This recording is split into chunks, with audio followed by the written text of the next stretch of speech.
Pemirsa, pakar hukum pidana Azmi Syahputra menjadi bintang dalam sidang peninjauan kembali PK Sudirman 27 September lalu. Sejumlah kejanggalan menyangkut BAP diungkapkannya. Kuasa hukum Rudiana menyebut apa yang dilakukan Azmi itu melampaui kapasitas ahli. Dan malam ini kita bakal buka-bukaan lebih jauh dengan Azmi Syahputra. Selain itu kami juga mengundang mantan Kabareskrim Komjen Polisi Susno Duaji yang begitu telaten menyimak kasus Vina dan Eki yang gelap dan belakangan sepertinya sengaja dibikin gelap. Pak Susno, Pak Azmi, terima kasih sudah hadir kembali di NTV Prime Dialog. Baik. Selamat malam. Saya ingin mulai dulu ke Pak Azmi. Pak, akhirnya banyak loh yang bilang Bapak harusnya nggak sampai ke situ. Mestinya jangan langsung ngomongin kasus. Tetapi dari kepakaran Bapak sebagai ahli hukum pidana, ditanggepin dulu dong, Pak. Ya, yang pertama adalah secara hukum itu harus diakui ada yang namanya sumber hukum doktrin, yaitu adalah pendapat ahli. Sebenarnya juga kalau di dalam hukum pidana digunakan, gitu ya. Jadi selain memang salah satunya sumber hukum, baik tersangka, kalau kita lihat di pasal 65-nya, itu adalah dia bisa mengajukan saksi yang meringankan, saksi yang menguntungkan. Termasuk penyidik, itu juga diatur di dalam pasal 120-nya. Mereka juga bisa menghadirkan saksi yang untuk membuat sesuatu itu biar biar terang, biar jelas dan segala macam. Termasuk hakim di pasal 180 KUHP-nya. Jadi itu diatur, jadi diberikanlah keseimbangan. Baik posisi katakanlah saksi yang akan tergeser kepada tersangka, penyidik juga dalam penyidikannya kalau dia ingin itu bisa dijadikan ahli itu dapat jadi pandangan tertentu, hakim untuk menjernihkan satu perkara dalam persidangan mengacu pada 180 itu juga artinya apa? 3 rangkaian tadi bersumber dari sumber hukumnya terus diatur di dalam KUHP, baik tersangka, polisi maupun nanti dalam menjernihkan satu persoalan, ya keterangan ahli itu diperlukan. Dan itu menjadi salah satu alat bukti yang sah dari 5 alat bukti dalam hukum pidana. Sebenarnya clear. Apalagi kalau kita dihadapkan, katakanlah saya sebagai ilmuwan, karena memang disumpah berdasarkan pengetahuan keilmuan, dihadapkan dengan berkas. Misalnya kita diberikan BAP, kita diberikan baca putusan. Yang mau tidak mau kita telaah dong. Dari mana nih letak krusial dari peristiwa ini? Jadi biasanya kita tandai dari peristiwa pintu masuknya. Kapan sih lokusnya bagaimana, waktunya kemana. Dan setelah dilihat itu berbeda semua. Kalau kemudian ada yang menyampaikan bahwa ahli harusnya netral dan dalam hal ini Anda sudah tampak tidak netral, harusnya bicara dari sisi hukumnya saja tidak masuk dalam perkaranya, apa yang ingin Anda sampaikan? Oh, ini sangat netral banget. Karena yang memang mau dicari itu adalah keadilan. Jadi kita tidak ansih kepada normatif dong, gitu loh. Tapi kita dihadapkan pada faktanya. Jika kita tidak diperdengarkan, kalau kita baca 108, setiap orang yang melihat, mendengar, mengetahui sesuatu, lah kita sekarang diperlihatkan.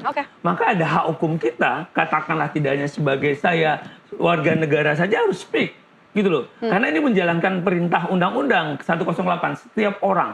Itu dituju kepada setiap orang. Melihat, mendengar, menyaksikan ada sesuatu loh. Ini kita lihat ada sesuatu yang tidak tepat dalam kasus ini. Anda mau tahu siapa yang bilang Anda tidak netral? Kita putarkan dulu videonya. Siapa ya? Bicara tentang kasusnya. Dia kan ahli hukum pidana. Dia harus menjelaskan secara netral tidak bisa masuk ke dalam perkaranya. Itu aturan. Jadi saya lihat kenapa membahas secara detail Aep, Rudiana itu kan udah masuk dalam perkara dan tidak netral. Dia nggak bisa bicara tentang langsung bicara pada kasus, apalagi membaca BAP dan segala rupa. Dia harus bicara masalah hukumnya, di mana ada pelanggaran, di mana ini itu. Tapi dia bicaranya tentang kasusnya sendiri, BAP dan ini. Itu yang saya nyatakan keterangan ahlinya tidak netral. Dan biasanya hakim itu akan menegur kalau bicara yang langsung to the point kepada kasus. Karena ahli itu bukan saksi fakta. Berbeda ya. Tapi ya terserah kan nanti semuanya kan kembali kepada Majelis Hakim PK nanti akan menilainya. Ya, itu dialog hari Selasa kemarin dengan rekan Tasya Liutmila. Sebelum saya ke Pak Susno, ada yang ingin Anda tambahkan, Pak Asmi? Wajar-wajar saja pandangan beliau begitu kan, ada argumentasi yang demikian. Ya. Tapi lagi-lagi itu dalam hal upaya hukum yang biasa. Tapi lihat, kasus ini adalah peninjauan kembali. Oke. Peninjauan kembali adalah upaya luar biasa. Saya mengilustrasikan, ibarat satu gedung, ada satu bangunan yang sudah di situ kokoh. Dalam hal ini gedung tadi adalah putusan yang sudah ditentukan.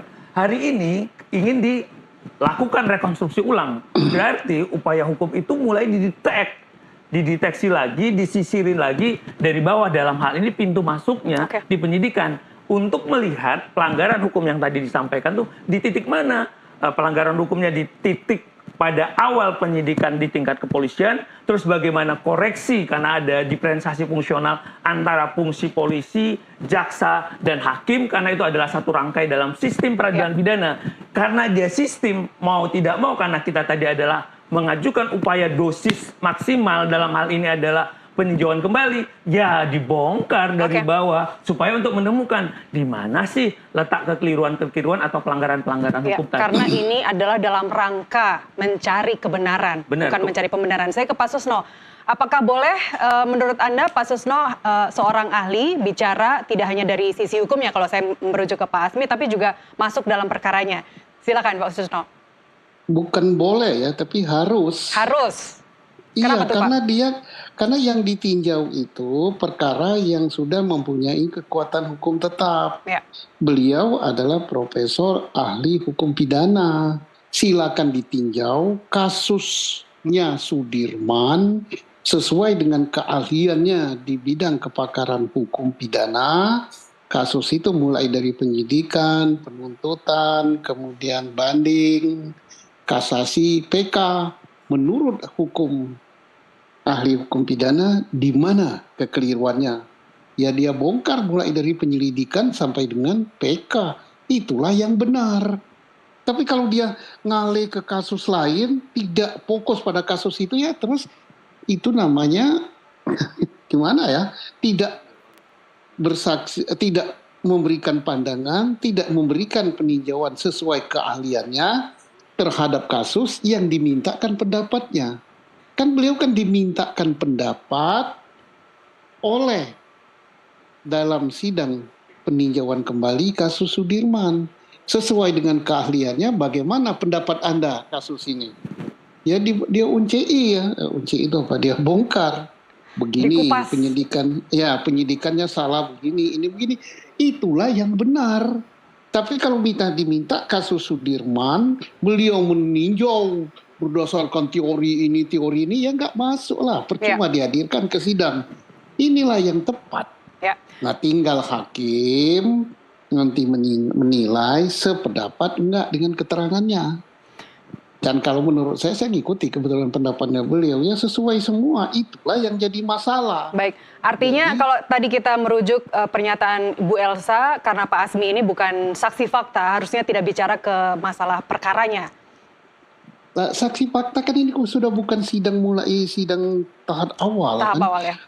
Yang disidangkan itu adalah perkaranya yang sudah mempunyai kekuatan hukum tetap. Jadi ditinjau mulai dari penyelidikan, penyidikan, penuntutan, proses peradilan tingkat pertama, tingkat banding, tingkat kasasi. Menurut ahli hukum pidana, beres nggak kasus ini? Ternyata di-ONCE oleh beliau banyak ketidakberesan. Ya itulah yang harus dicari. Tapi kalau tidak nemukan itu, ya bukan ahli namanya. Baik. Saya ingin ke Pak Asmi, Anda juga mengumpulkan sejumlah dosen dan juga praktisi hukum di Surabaya. Apakah temuan-temuan itu memang sudah disampaikan semua dalam persidangan kemarin? Ya, sebagian besar ya, tidak. Jadi temuan yang akhirnya ditelusuri berdasar dokumen pada sebagian besar kita sampaikan, karena ada beberapa narasumber, karena dari akademisi, ada akademisi yang mix juga dengan praktisi, jadi bisa melihat segala aspek tersebut. Itu juga disampaikan, karena beberapa narasumber, paparan-paparan beliau itu yang juga memang dosen, biasa melihat naskah, biasa melihat skripsi, biasa melihat tesis, disertasi dengan detail begitu kan akan bisa mendeteksi di mana sih yang sebenarnya tidak sesuai, di mana sih keterangan-keterangan ini kok tidak klik gitu loh. Nah, itu disampaikan. Itu semua berbekal dari BAP lama. BAP yang lama dan BAP itulah yang menjadi dasar kan sebenarnya kan esensinya begini. BAP itu adalah yang menjadi dasar surat dakwaan dan surat dakwaan itulah yang menjadi dasar bagi hakim untuk bikin putusan. Jadi bumbu bahan dapurnya ini ya di penyidikan. Di situ yang akan kita lihat gitu loh. Loh ini kok berbeda-beda. Nah, nanti ya kalau mau dibuka lagi ya kita akan sampaikan gitu loh kira-kira di mana sih letak perbedaan-perbedaan tersebut. Lagi-lagi ya ini adalah untuk edukasi masyarakat, mudah-mudahan sampai juga ke Mahkamah Agung, Hakim Agung dalam hal ini, lu memang ada. Toh, lagi-lagi upaya dalam peninjauan kembali ini kan melihat, ada tidak satu keadaan. Keadaan itu ada kata ada. Berarti kan adakah sesuatu yang kemarin ditutupi, sekarang baru muncul. Atau kemarin itu memang sebenarnya sudah ada, tapi tidak dimunculkan. Sudah terjawab belum? Gitu kan? Nah, dengan kemarin dalam sidang kita paparkan, ada loh sesuatu. Kenapa jenis motornya beda dalam keterangan yang dilihat sama Aep sama Dede. Terus dalam dakwaan jaksa kok ada keterangan motor yang tidak disebutkan. Bagaimana mungkin gitu loh kan. Ada yang bilang 4, ada yang bilang 6, ada yang bilang 8. Terus jenis motornya jelas detail mereknya. Terus di dalam dakwaan itu berbeda. Kita jelasin dan itu dengan halaman-halaman yang pasti gitu loh. Ini halamannya, ini halaman dakwaan, halaman sini gitu loh. Terus Pak Rudiana misalnya tanggalnya juga itu bersalahan. Dalam kasus misalnya Sakatatal dia bilang tanggal 1. Di dalam kasus yang lain dia bilang tanggal 31. Lah ini kan dalam hukum berbeda banget gitu loh. Terus tentang jam waktu kejadian berbeda semua. Antara keterangan Aep, antara keterangan Dede. Di pertama bilang jam 22, terus dirubah lagi 21. Terus katanya karena rusak handphone saya, karena waktu itu settingan jamnya tidak benar. Loh, kenapa ini tidak di cross check oleh jaksa? Jadi gitu apa kesimpulan dari semua buka-bukaan itu, dari semua yang sudah Anda olah bersama para praktisi hukum, bersama para dosen? Ada inkonsistensi di dalam keterangan-keterangan ini. Karena kenapa ada inkonsistensi dari tentang waktu, jumlah orang, jumlah motor, jarak, ya kan? Keterangan-keterangan Pak Rudiana kadang di BAP bagaimana, keterangan dalam persidangan berbeda. Ya namanya orang ada lompatan, saya bilang ini by design. Karena tidak jelas ya, kita bongkar aja dari semua BAP-BAP yang ini. Baca saja dengan detail. Dan di sini diperlukan memang kejernihan dan nurani ya, gitu loh. Tapi kalau kita mau bantah-bantahan, karena ini kan produk teman-teman. Kalau saya bilang, mulailah misalnya dari tanggal 31 Agustus. Ya kan, 31 Agustus 2016 pada waktu itu kejadiannya. Pak Rudiana udah jelas ada penyimpangan di situ karena bukan operasi tangkap tangan, tapi orang langsung ditarik, gitu loh. Terus tidak ada di situ katakanlah mana BA penangkapannya, mana BA penahanannya yang pada waktu itu, mana BA penyitaan kendaraan bermotor pada waktu itu. Ini juga tidak dilakukan. Terus mana nih fasenya kalau kita bilang pada waktu ditangkap itu anak-anak dapat nggak bantuan hukum? Padahal 56 itu adalah menjaga keseimbangan. Supaya, ya KUHAP segala macam. Bahwa orang kalau udah diancam 5 tahun, terus kenapa Pak Rudiana itu bisa? Padahal Aep diperiksa kapan, Dede diperiksa kapan? Coba, Aep baru tanggal 2 September tahun 2016. Terus ini Aep baru diperiksa juga baru tanggal... Boleh diperlihatkan ke kamera, Pak Asmi? Ya, ini. Boleh, ini ada 2 September. Ya. Ini baru tanggal 2 September loh diperiksa. 2 September.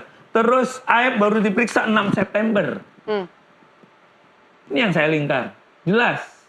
Kejadiannya 31, orang udah diangkat. Terus Pak Rudiana kok bisa bilang tanggal 31 bulan Agustus. Yang melihat itu adalah Aep dan Dede tanggal 2 dan tanggal 6. Tapi tanggal 31 Pak Rudiana udah bisa bilang nih, 31.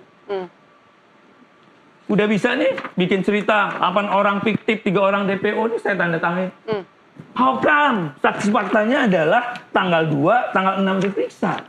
Orang udah diangkut tanggal 31, diinterogasi.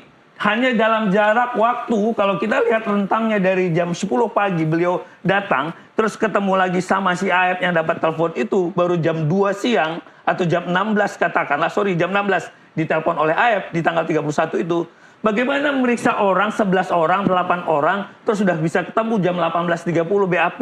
Oke. Kita berpikir logika aja, ada 8 orang, terus dia bilang dia udah survei orang itu DPO. Orang itu sudah tidak ada 3 orang itu kabur. Ini keterangan Pak Rudiana, tanggal yang tadi saya bilang, tanggal 31 Agustus. Bagaimana dia datang dengan tim yang hanya pada waktu itu hanya 1 tim dari unit narkoba. Ada 5 Pak orang Rudiana, ya? Pak Gugut, Pak Andi Saprudin, Pak Dodi Irwanto. Saya ingin ke Pak Itu Susno. jelas. Saya ingin ke Pak Susno dulu. Ini juga pernyataan dari Bu Elsa, Pak Susno, sebagai Sat Narkoba atau bagian dari polisi, itu sebenarnya kalau menurut Bu Elsa, polisi lakukan investigasi itu sudah biasa bersama tim yang terdiri dari 5 orang. Ada surat perintahnya. Jadi ini yang dilakukan Rudiana adalah tidak liar, tapi legal. Pendapat Anda, Pak Susno? Ya jelas liar kan, karena apa? Ini bukan tertangkap tangan. Ingat, tidak semua polisi berhak menangkap. Tidak semua serse berhak menangkap. Serse yang punya kewenangan menangkap adalah serse yang diberi tugas, yang diberi surat perintah. Serse itu kan ada yang bagian mobil, ada yang bagian sopir, ada yang bagian nerima telepon. Tidak semua, apalagi ini narkoba. Masalahnya bukan masalah narkoba. Kasusnya bukan tertangkap tangan. Yurisdiksinya bukan di Polres Cirebon Kota. Ya. Jadi ini kasus ini udah amburadul. Ya. Jadi di luar yurisdiksi Polres Kota, yang nangkap Polres Kota bukan tertangkap tangan. Alasan ngamankan. Kalau ngamankan itu ya kalau ada pesta, ada sidang pengadilan, dia berdiri ngamankan. Itu namanya ngamankan. Atau ada orang dikeroyok di pinggir jalan, ada polisi lewat, polisi ngamankan supaya orang itu tidak dikeroyok. Tapi bukan ditangkap, dibawa ke kantor, diinterogasi, itu bukan ngamankan. Ya. Itu nangkap. Penangkapan yang tidak tertangkap tangan harus didahului dengan penyelidikan. Baik, kalau yang dibilang Bu Elsa, Pak Rudiana itu adalah inisiatif lapor dan gerak sendiri karena tidak ada olah TKP yang dilakukan setelah insiden itu, Pak. Singkat saja apa yang ingin Anda sampaikan? Ya nggak benar lah, ada prosedurnya. Baik. Ya, ada nggak benar itu, nggak beres. Saya tambahin, karena Pak Rudiana udah ke Polsek Talun. Oke. Dia udah konfirm gitu loh, dan Polsek Talun bilang ini kecelakaan gitu loh sebelum tanggal 31. Kita lanjutkan buka-bukaannya di segmen berikutnya. Yang jelas kalau tadi Bu Elsa mengatakan bahwa itu tidak liar, menurut Pak Susno itu adalah liar. Karena tidak diperbolehkan. Iya, Baik. melanggar prosedur. Baik. Dan harus diberi sanksi itu. Ya. Kita harus jeda terlebih dahulu, pemirsa, kami kembali usai jeda.